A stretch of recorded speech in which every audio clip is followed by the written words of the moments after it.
Hello everyone and welcome to my preview of the New Japan Power Struggle 2020 show what a show it was, as the opener, King of Pro Wrestling Trophy match, the no turnbuckle pads matchup, Zack Sabre Jr. taking on Toru Yano.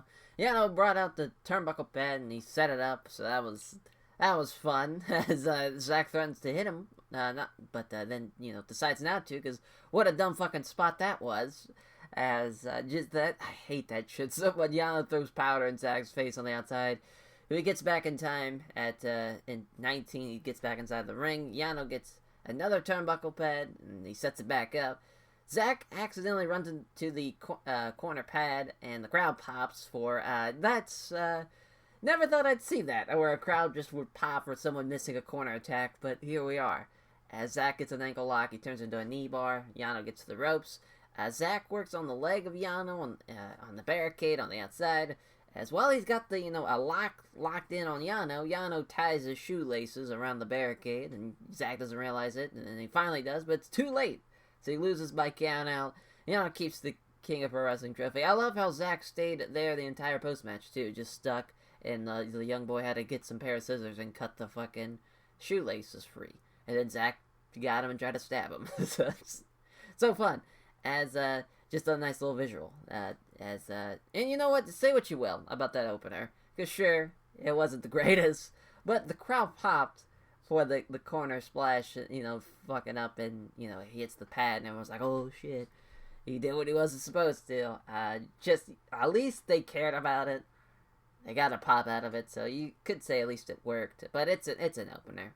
As the Never Openweight title matchup, Shingo Takagi, Minoru Suzuki. Suzuki with a single leg Boston Crab on the outside. Suzuki and Shingo, they trade strikes. Suzuki blocks Made in Japan. Suzuki runs with a shoulder block from Shingo.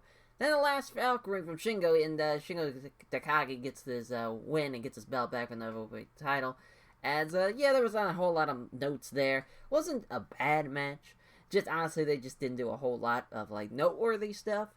Especially compared to the first match at Jinju Stadium. That was way better, but it was just kind of a lot of just, kind of be, trying to think of the words here, be kind of redundant to just keep on saying kind of the same things that are happening. It's basically a bunch of strikes and whatnot. Some strikes in the corners and strikes here, strikes there, but, that's a Never Openweight title match, though. Sometimes, those Never Openweight title matches, they aren't really the greatest as far as these video reviews, but, nonetheless, though, Shingo gets his win back, so that's all that really matters. How fun. As the Great Okan taking on Kazuchika Okada in the next matchup. The Great Okan looking like fucking Oz from WCW. That's fun. As the man who should not be named at ringside, he's in a suit. He calls the camera guy a prick. As Mongolian chops from Great Okan.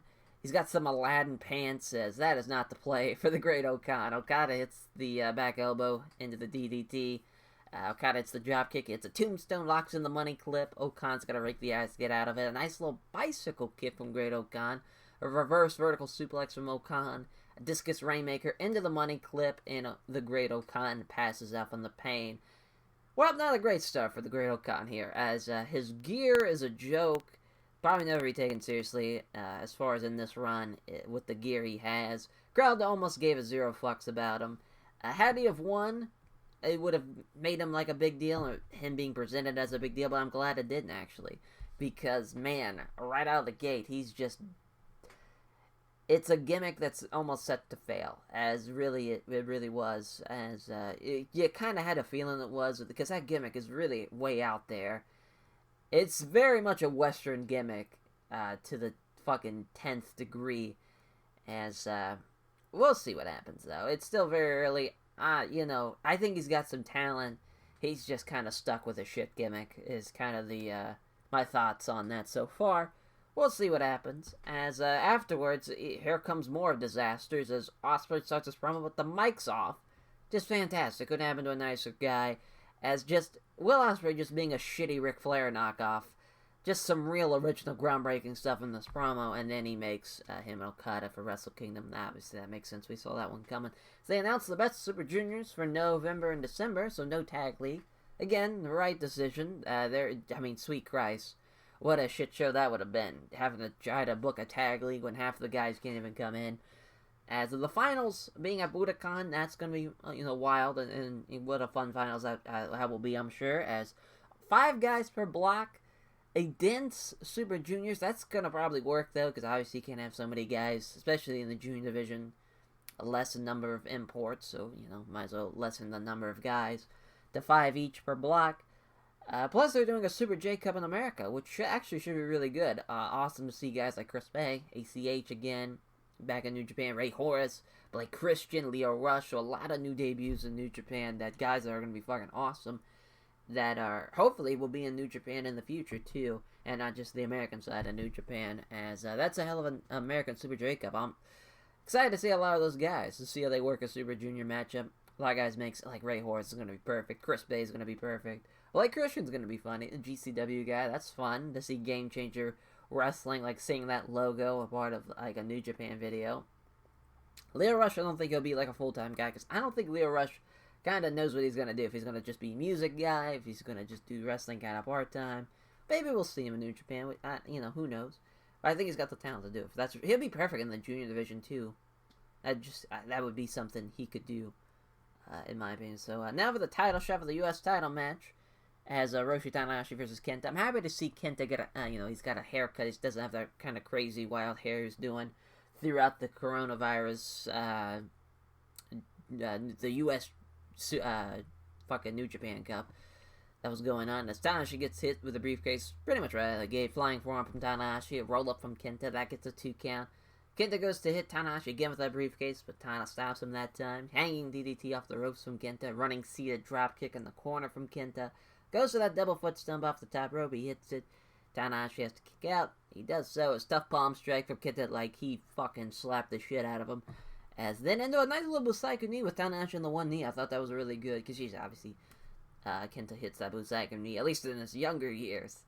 Dude was standing, but now, 30, he's almost, it's kind of crazy, he's almost 40 years old, fucking Kenta, so he can't really be doing that anymore. It's now onto the one knee, as Go to Sleep gets countered by a twist and shout.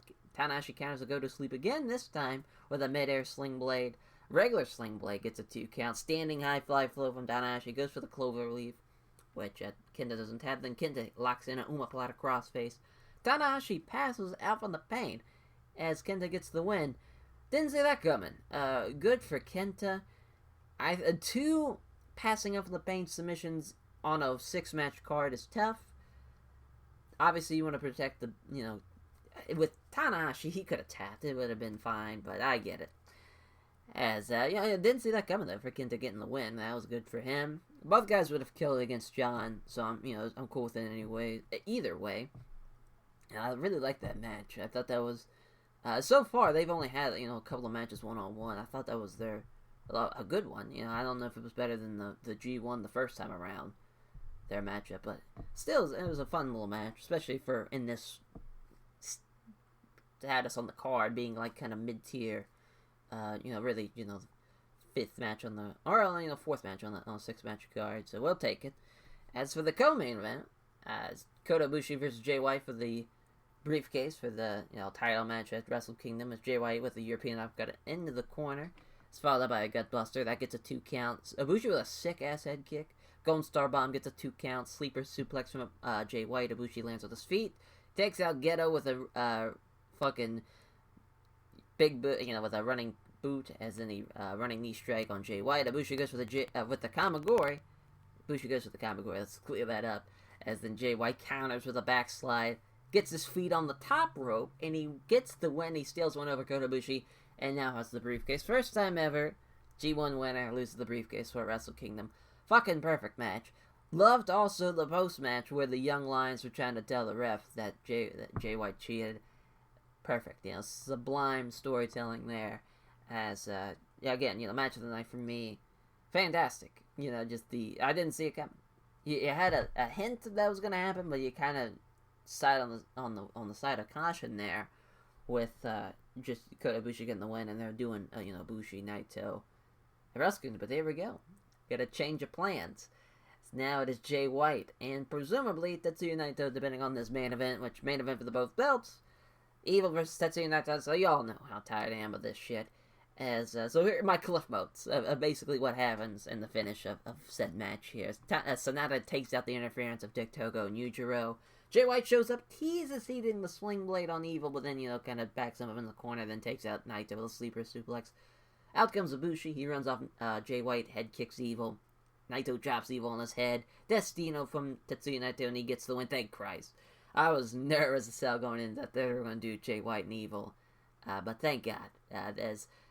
Man, it's kind of weird. Now thinking about that, kind of, Jay White came out and cut like a, promo of Jay White, and then, Ibushi runs him off. But it's kind of weird. You have only this very limited time to build up some heat for that main event. Which, and again, too, there's been matches with, less heat in the main event going into that.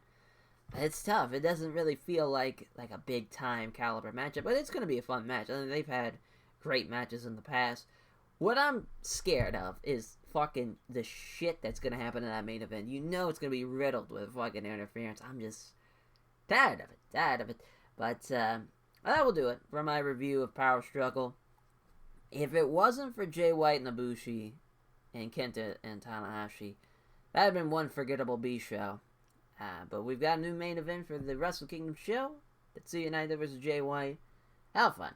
As first time a G1 winner again has lost the briefcase. History being made at Power Struggle 2020. Thank you all for watching, as my preview of the Best of Super Juniors will be coming out on Saturday. So have fun. As I will catch you guys then. Take care, everyone.